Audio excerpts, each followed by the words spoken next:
இந்தியாவின் ஒரு முன்னோடி வனவிலங்கு புகைப்பட கலைஞர், எழுத்தாளர் மற்றும் இயற்கை ஆர்வலரான மாதவையா கிருஷ்ணன் அவர்களை பற்றின சரித்திரத்தை இன்றைய சான்றோர் சரித்திர நிகழ்ச்சியில் நினைவு கூர்வதில் பெருமையடைகின்றோம்.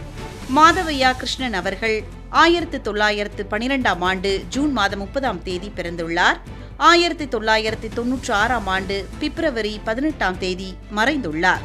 மாதவையா கிருஷ்ணன் அவர்கள் தமிழின் முன்னோடி நாவலாசிரியரும் சமூக சீர்திருத்தவாதியுமான மாதவையா இவருடைய தந்தையாவார். இவர் தமிழ்நாட்டின் திருநெல்வேலி மாவட்டத்தில் பிறந்துள்ளார். மாதவையா கிருஷ்ணன் அவர்கள் சென்னை மாகாண கல்லூரியில் தாவரவியல் பிரிவில் BA பட்டம் பெற்றார். பின்னர் சட்டப்படிப்பையும் முடித்தார். ஆரம்பத்தில் சென்னை கலைப்பள்ளி, அகில இந்திய வானொலி மற்றும் சந்தூர் சமஸ்தானம் ஆகியவற்றில் பணியாற்றினார். இந்தியாவின் காடுகளையும் அங்குள்ள வன விலங்குகளையும் மிக துல்லியமாக படம் பிடித்த ஆரம்பகால புகைப்படக்காரர்களில் இவர் முதன்மையானவர் ஆவார். சுற்றுச்சூழல், விலங்குகள், பறவைகள் மற்றும் தாவரங்கள் பற்றி தமிழ் மற்றும் ஆங்கிலம் ஆகிய இரு மொழிகளிலும் பல கட்டுரைகளையும் நூல்களையும் எழுதியுள்ளார் மாதவையா கிருஷ்ணன் அவர்கள். கலைமகள், கல்கி போன்ற தமிழ் இதழ்களிலும் மெட்ராஸ் மெயில் போன்ற ஆங்கில பத்திரிகைகளிலும் இவரது கட்டுரைகள் வெளியாகின. இந்தியாவின் சுற்றுச்சூழல் மற்றும் வனவிலங்கு பாதுகாப்பு அமைப்புகளில் முக்கிய பங்காற்றினார். இந்தியாவின் ஒரு முன்னோடி வனவிலங்கு புகைப்பட கலைஞர், எழுத்தாளர் மற்றும் இயற்கை ஆர்வலரான மாதவையா கிருஷ்ணன் அவர்களுடைய சரித்திரத்தை இன்றைய சான்றோர் சரித்திர நிகழ்ச்சியில் தெரிந்து கொண்டதில் மகிழ்ச்சியடைகின்றோம்.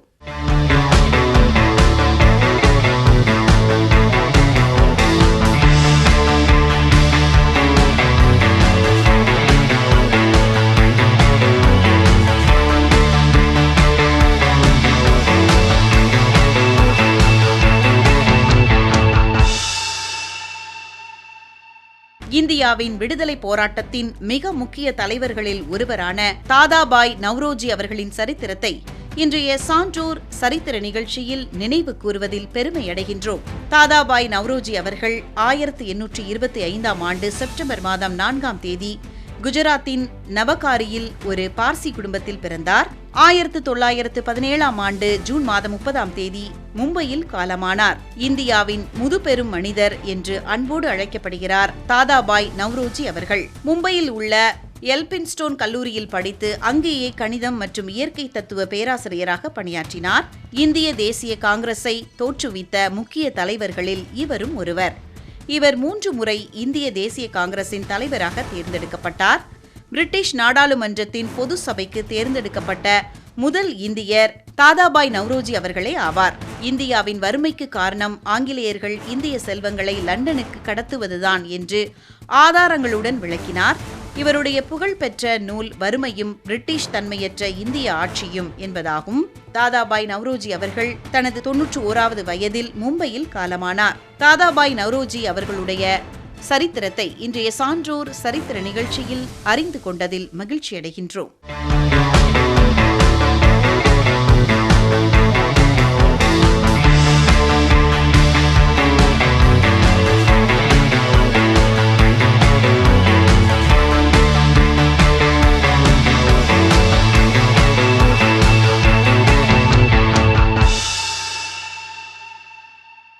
இருபதாம் நூற்றாண்டின் முற்பகுதியில் வாழ்ந்த மிக சிறந்த கர்நாடக இசை அறிஞர், இசையமைப்பாளர் மற்றும் ஹரிகதா வித்வான் ஆகிய அரிகேசவநல்லூர் முத்தையா பாகவதர் அவர்களுடைய சரித்திரத்தை இன்றைய சான்றோர் சரித்திர நிகழ்ச்சியில் நினைவு கூர்வதில் பெருமையடைகின்றோம். அரிகேசவநல்லூர் முத்தையா பாகவதர் அவர்கள் 1877ஆம் ஆண்டு நவம்பர் மாதம் 15ஆம் தேதி திருநெல்வேலி மாவட்டத்தில் உள்ள அரிகேசவநல்லூர் என்ற கிராமத்தில் பிறந்தார். 1945ஆம் ஆண்டு ஜூன் மாதம் 30ஆம் தேதி இயற்கை எய்தினார். இவருடைய இயற்பெயர் முத்து சுப்பிரமணியன் ஆகும். முத்தையா பாகவதர் அவர்கள் கர்நாடக இசை உலகிற்கு ஆற்றிய பங்களிப்பிற்காக பெரிதும் மதிக்கப்படுகிறார். தியாகராஜரின் சீடர் பரம்பரையில் வந்த திருவையாறு சாம்பசிவ ஐயரிடம் 9 ஆண்டுகள் தீவிரமாக இசை கற்றுக்கொண்டார். இவர் கர்நாடக இசையில் சுமார் 20 புதிய ராகங்களை உருவாக்கினார். நிரோஷ்டா, பசுபதி பிரியா, புத மனோகரி, சாமுண்டி போன்ற புதிய ராகங்களை இவர் தந்துள்ளார். இன்று திரைப்படங்களில் அதிகம் பயன்படும் வலசி, ஹம்சானந்தி, மோகன கல்யாணி போன்ற ராகங்கள் இவர் பிரபலப்படுத்தியவை ஆகும். இவர் கடவுளர்களை போற்றி சுமார் 400க்கும் மேற்பட்ட பக்தி கீர்த்தனைகளை இயற்றியுள்ளார். மைசூர் மன்னரின் வேண்டுகோளுக்கு இணங்க சாமுண்டம்பா அஷ்டோத்திர கீர்த்தனைகள் பாடினார். மைசூர் மன்னர் கிருஷ்ணராஜ உடையார் இவரது இசையால் கவரப்பட்டு இவருக்கு காயக சிகாமணி என்ற பட்டத்தை வழங்கி அரசவை வித்வானாக்கினார். திருவனந்தபுரம் பத்மநாப சுவாமி கோவிலிலும் திருவிதாங்கூர் அரசவையிலும் இவருக்கு உயரிய மரியாதை அளிக்கப்பட்டது. முத்தையா பாகவதர் அவர்கள் சென்னை மியூசிக் அகாடமி முத்தையா பாகவதர் அவர்களுக்கு 1930ஆம் ஆண்டு மதிப்புமிக்க சங்கீத கலாநிதி விருதை வழங்கியது. 1942இல் கேரள பல்கலைக்கழகம் இவருக்கு கௌரவ டாக்டர் பட்டம் அளித்து சிறப்பித்தது. புகழ்பெற்ற பாடகர் மதுரை மணியையர் இவரது இசைப்பள்ளியில் படித்து வளர்ந்த சீடர்களில் ஒருவராவார். தனது 67வது வயதில் இயற்கை எய்தினார் முத்தையா பாகவதர் அவர்கள். அரிகேசவநல்லூர் முத்தையா பாகவதர் அவர்களின் சரித்திரத்தை இன்றைய சான்றோர் சரித்திர நிகழ்ச்சியில் அறிந்து கொண்டதில் மகிழ்ச்சி அடைகின்றோம்.